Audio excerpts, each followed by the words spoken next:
પાલનપુર પાટિયા ખાતે આવેલી શ્રી એચ.એમ. બચકાની વાલા સરદાર હાઈસ્કૂલનું 10માનું ધોરણનું ઇંગ્લિશ મીડિયમનું રિઝલ્ટ દર વર્ષની જેમ આ વર્ષે પણ ખૂબ જ સરસ આવ્યું છે। રાજ્યમાં 2024માં ધોરણ 10ની પરીક્ષાનું રિઝલ્ટ જાહેર થતાં સુરત પાલનપુર પાટિયા શ્રી એચ.એમ. બચકાની વાલા સરદાર હાઈસ્કૂલનું રિઝલ્ટ દર વર્ષની જેમ આ વર્ષે પણ ઘણું સુંદર આવ્યું હતું। સ્કૂલનું 99% આવ્યું, જેમાં A1 ગ્રેડમાં 39 વિદ્યાર્થીઓ પાસ થયા અને A2 ગ્રેડમાં 101 વિદ્યાર્થીઓ પાસ થયા। પ્રિન્સિપાલે વધુમાં જણાવતા કહ્યું કે વિદ્યાર્થીની મહેનત, સ્કૂલનું મેનેજમેન્ટની મહેનત અને વાલીઓની મહેનતથી આ સફળ થયું છે। દરેકનો આભાર માનવામાં આવ્યો। મારું નામ રાધે પટેલ છે। હું એચ.એમ. શાળાનો વિદ્યાર્થી છું। મારા 95% આવ્યા છે। કેટલા કલાકની મહેનત હતી આ પરિણામ મળ્યું?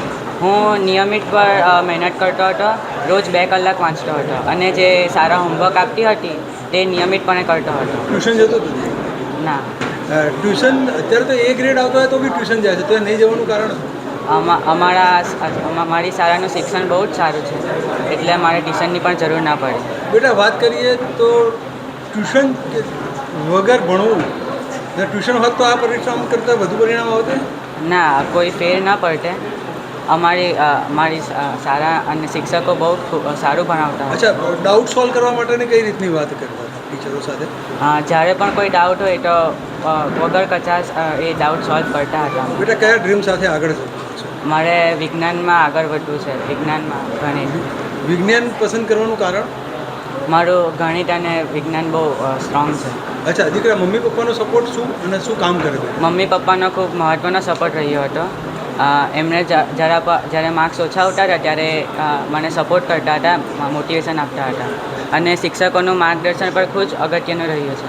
તમારે જેવું પરિણામ લાવવું હોય વગર ટ્યુશને ભણવામાં, તો કઈ રીતે મેનેજ કરવું જોઈએ? બસ ખાલી નિયમિતપણે હોમવર્ક કરવું અને નિયમિતપણે અભ્યાસ કરે તો આટલા ટકા મેળવવું। અચ્છા, કંટાળો આવતો હોય મતલબ કાં તો ઇતર પ્રવૃત્તિમાં શું કામ કરતા? અગર કંટાળો આવતો હોય તો હું સંગીત સાંભળતો હતો અને રમવા જતો હતો। સંગીતમાં શું સાંભળતો? જૂના ફિલ્મી ગીતો સાંભળતો હતો કે નવા ફિલ્મી ગીતો? જે મને ગમતા હતા તે। મારું નામ દિયા દીપકભાઈ પરમાર છે। મારા ક્લાસ 10થમાં 96.5% આવ્યા છે અને આ પર્સન્ટેજ માટે હું મોસ્ટ ક્રેડિટ મારા પેરેન્ટ્સ અને સ્કૂલને આપું છું। સ્ટાફનો બહુ જ સપોર્ટ રહ્યો છે। એણે મતલબ જે લોકો બહુ સારું ભણાવતા હતા। ટ્યુશન જતા હતા? ના, ટ્યુશન નહીં, અહીંયા સ્કૂલમાં જેટલું કરાવતા એટલું જ બરાબર હતું કે કંઈ એક્સ્ટ્રા વધારે કરવાની જરૂર નહોતી પડતી। બેટા, અત્યારે તો ક્રેઝ છે ટ્યુશન? હા, પણ અહીંયા સ્કૂલમાં જેટલું થઈ જતું હતું કે પછી ટ્યુશનનું એટલું બધું કંઈ દીકરા, હતું જ કયા નહીં। ડ્રીમ સાથે આગળ? મારું ડ્રીમ એન્જિનિયર બનવાનું છે અને IITમાં જવાનું છે, એટલે માટે મેં ક્લાસ 11 PCM લીધું છે।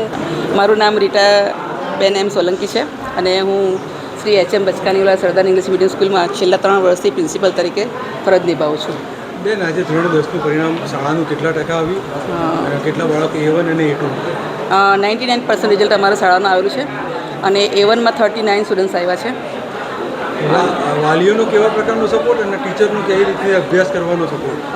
અમે વર્ષના શરૂઆતથી જ ટાર્ગેટ બનાવી રાખીએ કે અમારે 100% રિઝલ્ટ લાવવું છે, એટલે અમે વાલીઓની પણ વારે વારે સજાગ કરીએ। જે છોકરાઓ કોઈ સબ્જેક્ટમાં કચાશ હોય તો એને બોલાવીને એની પાસે અમે કરાવડાવીએ છીએ, એની કચાશ દૂર કરીએ, વાલીઓ સાથે વારંવાર મિટિંગ કરીએ, એને અવેર કરીએ છીએ। પેપર પ્રેક્ટિસ કેટલા વખત કરાવેલી છે? પ્રિલિમ પછી પેપર પ્રેક્ટિસ અમે 5 આપી દીધેલા હતા એ લોકોને।